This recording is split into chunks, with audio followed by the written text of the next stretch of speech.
Tere, mina olen Jaanus Ringmäe. Ja mina olen Kai Ringmäe. Me räägime edasi meele uuendamisest ja täna me hakkame rääkima sellest, et mõtted vormivad meid. Ja üks väga oluline mõte näiteks. Sa oled täna see, mis sa eile oled mõelnud. Kui sa tahad homse muuta, muuda see, mis sa täna mõtled. Yeah. Nüüd see on üks väga sükene, võib-olla mõned inimesed ei ole seda isegi analüüsinud, aga tegelikult inimesed on need, mis nad kunagi on mõelnud iseenda kohta. Kuidas inimene jõuab võib-olla näiteks isegi kas või segadusse või hirmu või depressiooni, on see sama, et ta hakkab mingil hetkel neid mõtteid mõtlema. Ja lõpuks see saab tema elupraktikaks või lausa elustiiliks. Ja see, et ta hakkab seda tegema. Ja see on tegelikult väga oluline, et me teadlikult anname endale aru, et mõtted vormivad. Mõtted ei ole lihtsalt sellised asjad, et mis siin ikka on, üks ma mõtlen seda või teist ja kolmandat. Ei, me peame aru saama, et kui ma lasen nendel mõtetel olla oma mõtlemises, siis mingil hetkel lõpuks need saavad ka reaalsuseks ja need saavad ka tegudeks. Ja, täpselt nii. Võib ka isegi mõelda niimoodi, et kui Jumal lõi maailma, siis kõik see, mida ta lõi, see on alati, isegi kui inimene hakkab midagi nii-öelda looma, on ta kunstnik või on ta mingisugune metallitöö tegija või puidutöö tegija, siis ta alati tegelikult enne mõtleb, missuguse asja ta tahab teha ja siis ta hakkab seda tegema. Nii et kõik asjad algavad tegelikult mõtetest. Et mõtted ei ole lihtsalt nagu, ongi, et nagu ükskõik, mida ma mõtlen. Ei, me peame mõtlema neid asju, mida me tahame oma elus näha. Muidu me hakkame nii-öelda lõikama asju, mida me ei taha näha, kui me mõtleme valesi asju. Aga kui me läheme jälle Rooma 12. peatüki ja esimeses salmist ütleb nii. Mina manitsen teid nüüd vennad, Jumala suure südamliku halastuse tõttu, andma oma ihud elavaks pühaks ja Jumala meelepäraseks ohvriks. Isegi meie ihud peaksid olema nii-öelda Jumalale meelepärased ohvrid. See ka ei ole ükskõik, mida me oma ihudega teeme. See ei ole küll meie teema, aga see ei ole ükskõik. Me peame mõtlema, mida me oma ihudega teeme, et see oleks Jumalale meelepärane.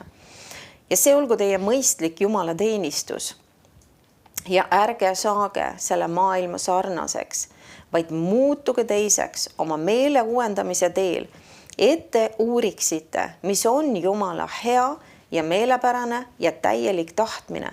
Ja me näeme siin isegi Jumala tahtmine, seal on ka erinevad tasemed. Ja võiks öelda, et mida rohkem me uurime Jumala sõna, mida rohkem me mõtiskleme ja mediteerime Jumala sõnal, siis tegelikult ka me kasvame rohkem Jumala tahtmise sisse.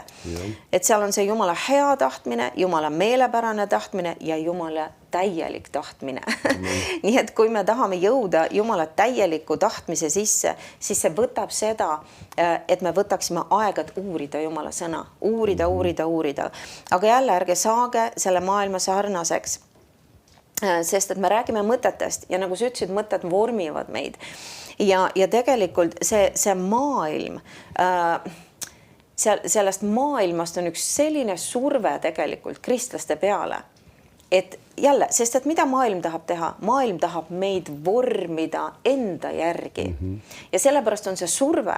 Ja sellepärast me peame väga selgelt teadma, mida ütleb Jumal oma sõnas, miks, et me ei laseks ennast vormida või vormuda selle maailma moodi nii-öelda või maailma järgi. Sest et see surve on hästi suur, et me kogu aeg tahetakse meid lükata, et mõelda samamoodi, et rääkida samamoodi, et elada samamoodi, et reageerida samamoodi asjadele maailma moodi. Ja nüüd Jumal ütleb, ärge saage selle maailma sarnaseks, ärge saage, vaid muutuge teiseks. Sest jälle, kui me oleme selle maailma moodi, siis kuidas me saame teostada Jumala tahet ja Jumala plaani ja elada ühte Jumalale meelepärast elu? See on võimatu. Me peame muutuma ja see on meie käes ja see on meie ülesanne, et muutuda. Ja me muutume teiseks, et kui me võtame Jumala sõna. Jumala sõna on ainus asi, mis meid muudab. Ainus asi. Inimesed võivad proovida ja püüda ja pressida ja pingutada ja mõnedel inimestel on see nii-öelda võib-olla see tahtejõud nii-öelda suurem kui teistel, eks ole.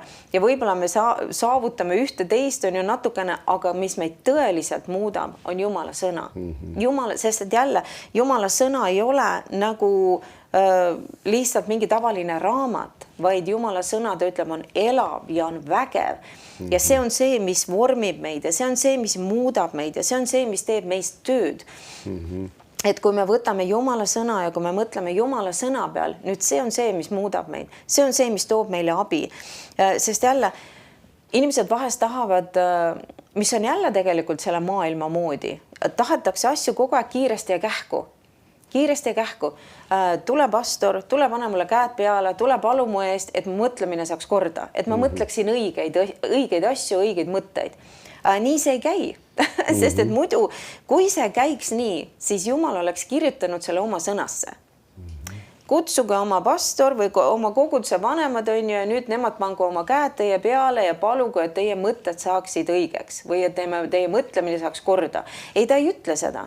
Ta ütleb, et muutuge teie uueks oma meele uuendamise teel ja uuendada oma meeled Jumala sõnaga. Ta ütleb väga selgelt, kuidas see asi tegelikult peab käima. Et inimesed tahavad asju saada väga kergesti, väga kiiresti, aga see kahjuks nii ei toimi. Meie peame nägema vaeva, meie peame tähele panema, mis mõtteid me mõtleme, kas me mõtleme Jumala mõtteid. Sest et ainult nii me muutume. Kui me läheme laulude raamatusse ja laul 139, Taavet on siis selle kirjutanud ja salmist 2 ütleb nii. Sina tead, millal ma maha istun ja millal ma tõusen. Sina mõistad kaugelt ära minu mõtted, ta räägib siis Jumalaga. Sa mõõdad ära mu käimise ja mu pikali olemise ja kõik mu teed on sulle tuttavad. Sest ei ole veel sõnagi mu keelel, näe siis sina, Jehova, tead selle kõik ära. Tagant ja eest sa ümbritsed mind ja paned oma pihu mu peale. See tundmine on minule imeline, see on liiga kõrge, et saaksin sellest jagu. Nüüd, kui me vaatame seda nii-öelda rida, millest Taavet siin räägib, ta ütleb, et sa mõistad kaugelt ära mu mõtted.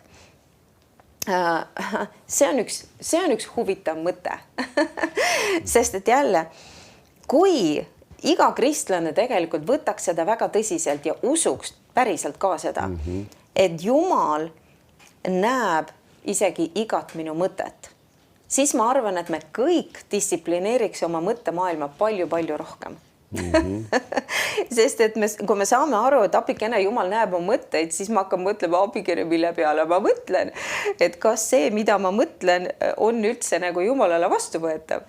Ja see ongi hea ja me peamegi sellesse kohta jõudma, et me tõeliselt hakkame aru saama ja uskuma seda, et Jumal näeb igat minu mõtet. Jumal teab, mida mina mõtlen. See aitab meil distsiplineerida ennast.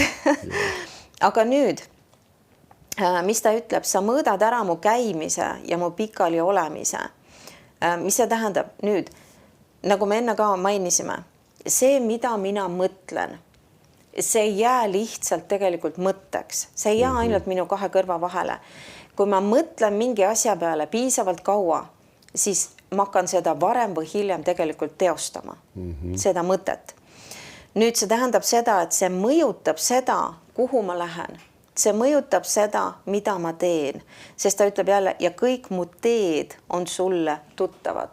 Nüüd ongi, mida üks inimene mõtleb oma mõtetes, sinna ta lõpuks läheb. Mis tegevusi ta mõtleb oma mõtetes, seda ta lõpuks teeb. Me teame seda, see on apikene, kui me mõtleme isegi kurjategijate peale. Ükski kurjategija ei ole lihtsalt see, et ta ärkab lihtsalt ühel hommikul üles ja mõtleb, et ma lähen täna tapan kellegi ära. See ei juhtu nii. Ta on mõelnud neid asju. Ta on keerutanud teatud mõtteid oma peas nii kaua, kui ta lõpuks läheb, võtab selle püssi või noa ja läheb, lööb kellegi maha. Aga see algab mõtetest. Nii et inimene, me võime mõelda ennast valedesse kohtadesse. Me võime mõelda ennast valedesse situatsioonidesse, valedesse teguviisidesse. Me võime seda, sest et kõik algab mõtetest. Kui me mingeid asju keerutame oma peas liiga kaua, siis lõpuks me seda teeme. Ja sellepärast see on nii oluline, sest et mõtted vormivad meid. Tegelikult me mõtleme ennast kellekski ja millekski ja mõtleme ennast midagi tegema. Sest et mõni inimene arvab, et ta suudab kõike teha ja ta saabki väga paljude asjadega hakkama, aga mõni inimene arvab, et mis mina olen ja ma ei oska midagi ja ma ei saa midagi teha ja tegelikult ta ei saavutagi mitte midagi. Miks? Sest et ta on piiratud oma mõtetega. Nii et me peame väga järgima ja jälgima tegelikult, mis mõtted on meie peas, mida me laseme endal mõelda. Ma loen 139. laulust ja 17. salmist. Siin Taavet ütleb jälle midagi huvitavat. Ütleb, ent kui kallid on mulle sinu mõtted, oh Jumal, kui väga suur on nende arv. Kui ma hakkasin neid ära lugema, oleks neil rohkem kui liiva. Kui ma ärkan, olen ma alles sinu juures. Me näeme tegelikult, mida Taavet siin teeb. Ta ülendab Jumala mõtteid. Mis asjad need Jumala mõtted on? See on Jumala sõna. Sest Jumal on meile oma sõnasse kirjutanud oma mõtted. Ja me näeme, et Taavet oskab neid hinnata. Ta kasutab just väljendit kallid. Nüüd, kuna me tegeleme sellega, et need sõnad muudavad meid. Ja Piibel ütleb, et me peaksime olema Jumala sarnased. Mismoodi me muutume tema sarnaseks? Kui me mõtleme tema mõtteid. Amen. Ja see on see, mis paneb meid sarnaselt tegutsema, sarnaselt käituma. Kui Jumal on armastus, me mõtleme armastuse mõtteid, siis me käime ka armastuses. Ja kui me näeme, et Jumal on meie ravija, Jumal on meie tervendaja, me mõtleme tervenemise mõtteid Jumala sõnast ja see tervenemine tuleb ka meie ilusse. Nii et me näeme väga paljudes erinevates alades, kui me võtame need Jumala sõna mõtted, mõtleme neid, siis need vormivad meid. Need toovad midagi konkreetset esile meie elus. Ja nad ei ole lihtsalt mingisugune informatsioon kuskil raamatus, ei, nad vormivad, nad kujundavad. Ja laulud 139:23 ütleb niimoodi. Oh Jumal, uuri mind ja tunne ära mu süda. Katsu mind läbi ja tunne ära mu mure mõtted. Vaata, kas ma olen valuteel ja juhata mind igavesele teele. Nüüd siin on võib-olla hea lugeda mõnda teist tõlget ka kõrvale. Ja ma loen, see on ingliskeelne King James tõlge, mis ütleb niimoodi. Uuri mind Jumal ja tunne ära mu süda. Pane mind proovile ja tunne mu mõtteid. Vaata, kas minus on mõni kuri tee ja juhi mind igavesele teele. Nüüd see on üks huvitav asi, ta räägib sellest, et just see sama kuri tee, millest ta räägib tegelikult, need samad mõtted tegelikult. Vaata, need samad mõtted toodavad selle, et ma olen valel teel käimas. See on see jada, millest ta siin räägib just. Ja ta just, mida ta teeb, ta tegelikult annab Jumalale nagu ka nii-öelda voli ja palub, et Jumal võiks anda ja nii-öelda adresseerida neid asju, mis on tema mõtlemises valesti. Et ta ei läheks valedesse suundadesse. Et see on üks väga oluline asi tegelikult, et me peame enda jaoks tegema teatud analüüsi. Et see ei ole lihtsalt üksta kõik. Sellised mõtted jooksid mu pead, ma mõtlesin seda, mõtlesin teist ja kolmandat. Ei, kui sa jääd selle juurde, siis see toodab midagi. Ja me peame sellest aru andma endale. Näiteks ka sükene näide siia kõrvale. Miks me näiteks, kui me oleme lapsevanemad, peaksime nii-öelda jälgima ja ka valima, mida meie lapsed näiteks vaatavad. Kui me vaatame kas või, ütleme, lapsed ütleme mingisugused multifilmid või lastele suunatud filmid, mida nad vaatavad neist. Sest nad kõik ei ole, nagu öeldakse, nii-öelda lihtsalt toredad ja kenad asjad. Nii mõnigi neist sisaldab vahest vägivalda, kultusi, igasuguseid võimalikke valesid asju oma hoiakult. Mõni ütleb, et mis see on lihtsalt filmik, see on ju mänguasi. Ma ei tea, kunagi keegi ütleme, meil olid ka lapsed lasteaias ja ikka peeti neid igasugused Volbri öösid ja või selliseid asju ja tehti mingisugused just sellised nõiduse ja kultusega seotud asju tehti. Ja mõned ütlesid neist, isegi mõni kasvataja ütles ka, et see ei ole ju midagi, see on lihtsalt mängimine, me ju lihtsalt, see ei ole mängimine. Sest et nad ei korralda lastele seda, et me täna mängime, ma ei tea, mingisugused prostituute või midagi taolist. Seda ei tee sellist asja, see on välistatud. Mõni ütleb, et see on lihtsalt mängimine. Ei, see ei ole lihtsalt mängimine. Ja see on see samamoodi, me ei saa ka nõidusega mängida, me ei saa kultusega mängida ja me peame väga selgelt valima. ja kui me räägime näiteks isegi arvutimängudest, siis see ei ole ka, et noh, lapsele meeldib see mäng ja see on ju nii populaarne, see on tore, aga seal on mingisugune vägivald, seal käib mingisugune tapmine, seal käib mingisugused imelikud energiade väed ja asjad. Kui niisugused asjad on seal sees, need on mõtted, mis lähevad selle lapse sisse ja ta hakkab neid asju pidama ja mingil hetkel ta hakkab nende asjadega nii-öelda tahab neid asju ka enda oma elus näha. Ja see on väga selge reaalsus ja see puudutab tegelikult ka meid iseennast. Me peaksime analüüsima, mis on meie mõtetes jooksmas, mis me laseme oma nii-öelda ka silme ette. Ka täiskasvanuna see, mida me vaatame, on see, mida me lõpuks hakkame tegema. Jaa, absoluutselt. Ja jälle lapsed on kõige rohkem vormitavad. Sest et neil ei ole mingisuguseid, neil ei ole veel niisugust pagasit nagu ühel täiskasvanul. Ja sellepärast ka lapsed on väga olnud nii-öelda see sihtmärk tegelikult, et vormida neid vales suunas, maailmaviisi tegelikult ja selles mõttes kristlastest vanemad peavad väga-väga olema targad ja hoolikalt vaatama tõesti, mida nende lastesse pannakse. Jälle, nagu sa ütlesid, see ei ole lihtsalt mäng, sest tegelikult see laps lõpuks elab seda. Ja me oleme näinud ka, kus lapsed tegelikult ei saa isegi öösel korralikult magada. Miks? Sest et kõik need mängud ja kõik need multifilmid isegi, mis tänapäeval nii-öelda produtseeritakse, need on tegelikult, mis tekitavad lastes isegi õudusunenägusid ja see näitab, kus on see allikas. Et see allikas ei ole jumalik, see ei ole jumalik allikas. Jumal ei tekita niisuguseid asju lastes. Et lapsed on väga haavatavad ja nad on väga vormitavad ja maast madalast tegelikult see on lastevanemate kohustus vaadata ja jälgida, et tema lastesse pannakse õigeid asju ja jumalikke asju. Ja et me hoiaksime ja kaitseksime oma lapsi tegelikult, sest jälle, kui me vaatame isegi Taavetit, see on huvitav, nagu sa lugesid sealt laulust ka, et Taavet ütles Jumalale, et nagu anna mulle teada, kui seal on mingisugused asjad, mille peale ma mõtlen ja mis tegelikult ei ole head ja mis ei ole nagu õiged. Et paljud kristlased ka on täiesti nagu, ongi, et neil on ükskõik, millele ma mõtlen, on ju, või ütleb isegi, et mis see sinu asi on, millele ma mõtlen. See on minu pea ja minu mõtted ja mina võin mõelda, mida ma tahan. Ja sa võidki mõelda, mida sa tahad. Aga mida see sinu elus toodab, see on see teine asi. Ja teine asi on see, et kui need mõtted ei ole tegelikult Jumalale meelepärased, siis mida see sinu elus toodab.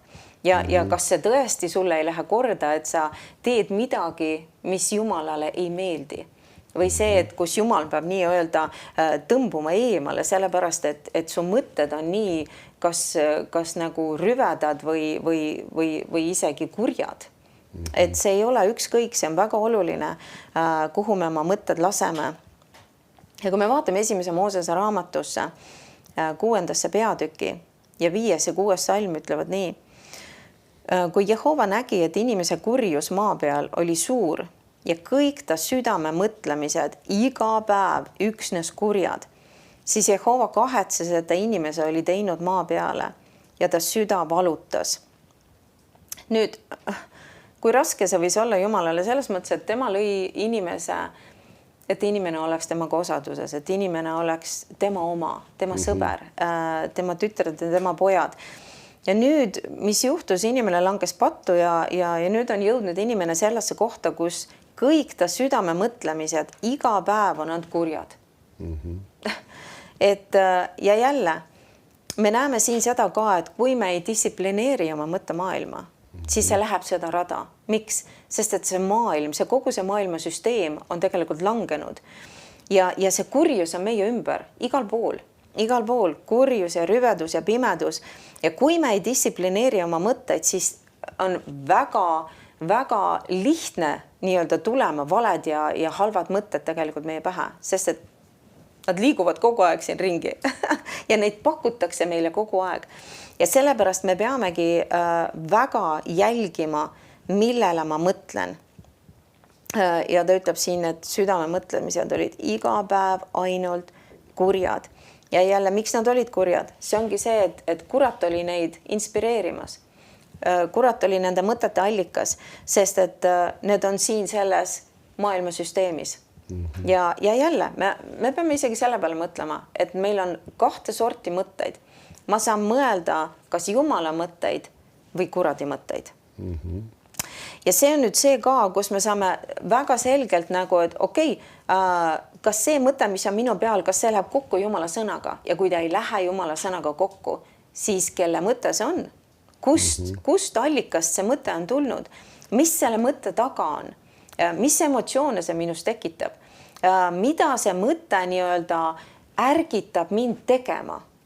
Kõik need asjad tegelikult paljastavad ja näitavad selle mõtte nii-öelda allikat.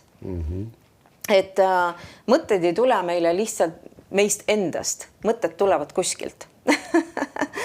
ja me peame väga-väga panema tähele, mis on meie 2 kõrva vahel, sest et need mõtted vormivad meid, need mõtted panevad meid asju tegema. Ja me näeme siin ka, et see kurjus, see hakkab mõtetest. Kõik jälle, head asjad algavad mõtetest, kurjad asjad algavad mõtetest. Kui inimene mõtleb pidevalt headele asjadele, siis ta teeb häid asju. Amen.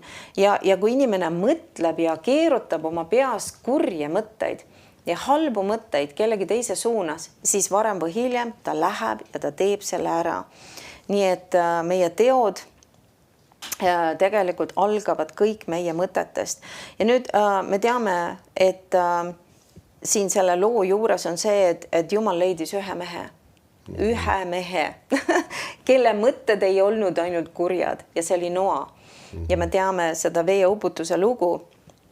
Aga see oligi see, et kujutad ette, et sa leiad nagu tervest inimkonnast, praktiliselt lihtsalt ühe perekonna, mõni üksiku inimese, kelle mõtted on head ja õiged mõtted. Et nagu mida Jumal võis tunda tegelikult. Ja ma loen ka veel 2 Korintuse kirjast ja 4. peatükist ja 3. ja 4. salmi. Ütleb, et kui nüüd ka meie evangeelium on kinni kaetud, siis on see kinni kaetud nende eest, kes hukka lähevad, kes siis ei tunne Jumalat, kelle uskmatud meeled selle maailma Jumal on teinud sõgedaks. Või siis inglise keeles ütleb sellest sõgedaks, et ta on pimestanud. Mis tähendab selle maailma Jumal? Kes on selle maailma Jumal? See on kurat. See tähendab seda, et inimesed, kes ei usu Jumalat, kes ei tunne Jumalat, nüüd kurat on pimestamas nende meeli. Mis see tähendab? Ta toob neile kurje mõtteid, valesi mõtteid, mis lükkavad neid täiesti teise suunda kui see, kuhu Jumal tahaks, et nad läheksid. Ja ütleb, et neile ei paistaks Kristuse au evangeeliumi valgus, kes on Jumala kuju. Me teame seda, et kui keegi läheb ja kuulutab kellelegi evangeeliumi, nüüd see inimene, tal võib lüüa see valgus tema südames põlema, see evangeeliumi valgus, mis toob selle arusaamise, et ta vajab päästet. Nüüd ongi see, et kurat tahab hoida inimesi, et nad ei näeks seda, tuues talle valesi mõtteid, valesi asju, nii et tegelikult need valed mõtted ja asjad pimestavad ühte inimest ja kurat on selle taga. Kurat on inimest pimestamas, nii et kristlasena ka, kui me ei saa millestki nagu aru, siis jälle, kus on see pääste või kus on see abi, mine Jumala sõnasse. Jumala sõnas on valgus. Kui me loeme Jumala sõna, kui me mõtleme Jumala sõna peale, kui me uurime Jumala sõna, nüüd asjad löövad äkki nii-öelda lahti meie südames. Miks? Sest et valgus tuleb ja valgustab mida? Tõde. See, mis on õige, see, mis on hea, see, mis on mulle vajalik. Ja nii et kurat on see, kes tahab hoida meid pimeduses. Kurat on see, kes tahab ka mõtete ja asjade kaudu hoida meid teadmatuses, et me teeksime valesi otsuseid, mõtleksime valesi mõtteid, elaksime valet eluviisi. Aga kui me läheme Jumala sõna juurde, jälle see Jumala sõna on see meie abi ja meie elu ja meie valgus. Nüüd, kui me vaatame Jumala sõnasse, nüüd me äkki näeme, nüüd me äkki mõistame, nüüd me saame aru, abikene, siin ma olen teinud seda valesti, seal ma olen ja sellepärast nüüd see asi on läinud jamasti ja me saame teha korrektuurid, me saame paluda andeks ja me saame teha need vajalikud muudatused ja nüüd me astume tegelikult edu sisse, miks me läksime Jumala sõna juurde ja me võtsime Jumala mõtteid ja me mõtleme õigeid asju ja me näeme nüüd, mida meil on vaja teha. Amen. Jeremia raamatu 18. peatükk ja 2. salm ütleb niimoodi. Tõuse ja mine alla Potissepa kotta ja ma annan seal sulle kuulda oma sõnu. siis ma läksin alla potissepa kotta ja vaata, ta tegi tööd potikedra juures. Ja kui astja, mida ta savist tegi, potissepa käes rikki läks, siis ta tegi sellest jälle teise astja, nagu potissepa silmis õigem näis olevat teha. Siis tuli mulle Jehova sõna, ta ütles, kas ma ei või teiega teha nõnda nagu see potissepp, Iisraeli sugu, ütleb Jehova. Vaata otse kui savi potissepa käes, nõnda olete teie minu käes Iisraeli sugu.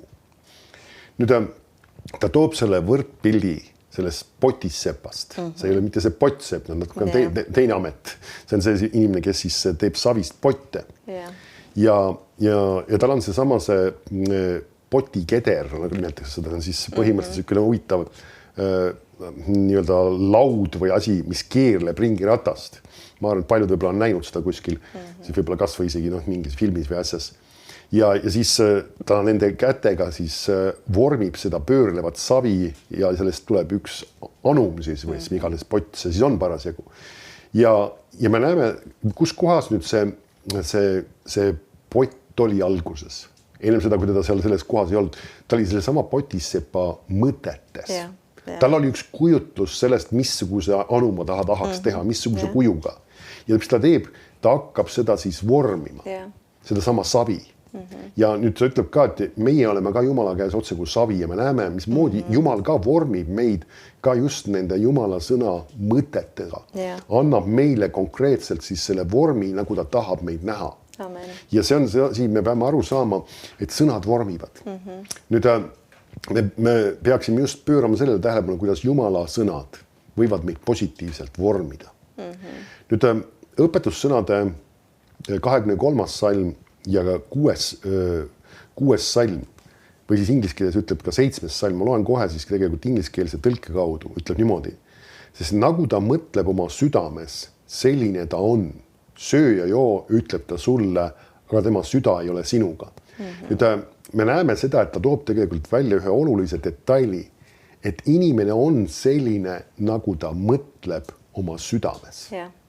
Et see, mismoodi me iseenesest mõtleme, see, mida me mõtleme Jumala sõnast ka iseenda kohta, see kujundab meid mingit tüüpi inimeseks. Ja see on väga oluline printsiip tegelikult, mida iga kristlane peaks oma elus meeles pidama. Et see, kes ta täna on, ta on see, mis ta on eelmistel päevadel enda kohta mõelnud. Ja kui meil on rahul selle pildiga täna, muudame täna oma mõtlemise, selle suhtes just, mis me tahame näha homme oma elus. Ja see on seesama, mis ma tahan iga ühele südamele ka, mõtle selle peale, mida sa mõtled. Ja analüüsi seda enda jaoks ja pane enda mõtetesse just Jumala sõnast lähtuvad mõtteid, et sa võiksid näha oma elus positiivset vilja, sa võiksid näha, et Jumal võiks sind kujundada just selliseks, nagu tema tahab. Ja see on tegelikult üks parim asi. Jumalal on head plaanid meie jaoks ja ta tahab, et me võiksime olla ka edukad.